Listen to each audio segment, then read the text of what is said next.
ممنوعات احرام کہ احرام کے ہاتھ میں کیا کیا چیزیں منع ہیں۔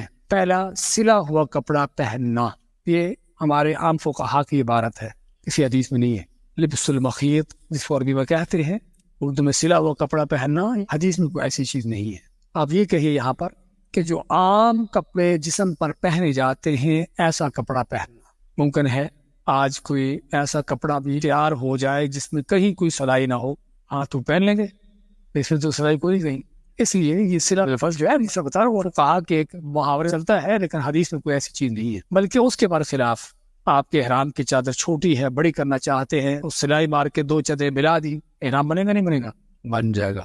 بلکہ اس سے آگے اور مزید بڑھ کر احرام پہنتے ہوئے آپ کے پاس چادر نہیں اوپر پہننے کو، کیا کرو؟ اسی توپ کو اتارو، پہنو نہیں، اس کو لپیٹ لو، کیا خیال ہے؟ احرام بن جائے گا نہیں بنے گا؟ یہ تو ساری سلی ہوئی ہے۔ اس لیے اس طرح کی فقہا کی عبارتیں جو ہے لوگوں کو طرح طرح کے الجھنوں میں ڈالتی ہیں کہ میری تو جوتے میں سلائی ہے، یہ بیلٹ جو باندھ رہا ہے اس میں بھی سلائی ہے، مجھے پہلے دکھاؤ کہ سلائی کا لفظ ہے کہاں پر کہ جو حدیث میں منع کیا گیا۔ حدیث میں عام جو کپڑے پہنے جاتے ہیں عام حالت میں، ایسے کپڑے پہننے سے منع کیا گیا ہے، چاہے اس میں سلائی ہو یا نہ ہو۔ اسی کپڑے کو آپ عام حالت کے بجائے احرام کی شکل دے رہے ہیں، آپ کا احرام بن جائے گا۔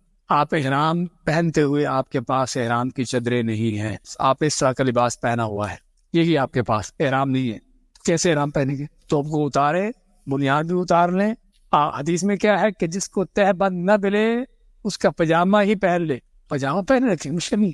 حدیث کے الفاظ ہے ملم یجد ازارا فلیلبس سراویل، کہ جس کو ازار نہ ملے وہ سروال یعنی پجامہ پہن لے، تو پجامہ پہن رکھے، توپ کو اتار کر لپیٹ لے، آپ کا احرام بن جائے گا۔ آپ حج کے احکام سیکھیں، کیونکہ دین کے سارے احکامات ایسے ہی ہیں، سیکھ لیں اور دیکھیں، اس کے معاملات آسان ہیں۔ اور یہ ممانعت مردوں کے ساتھ خاص ہے، یعنی ایسے کپڑے جو جسم پر پہننے کے لیے بنائے جاتے ہیں ان کو پہننا احرام کے آغاز میں منع صرف مردوں کے لیے ہے۔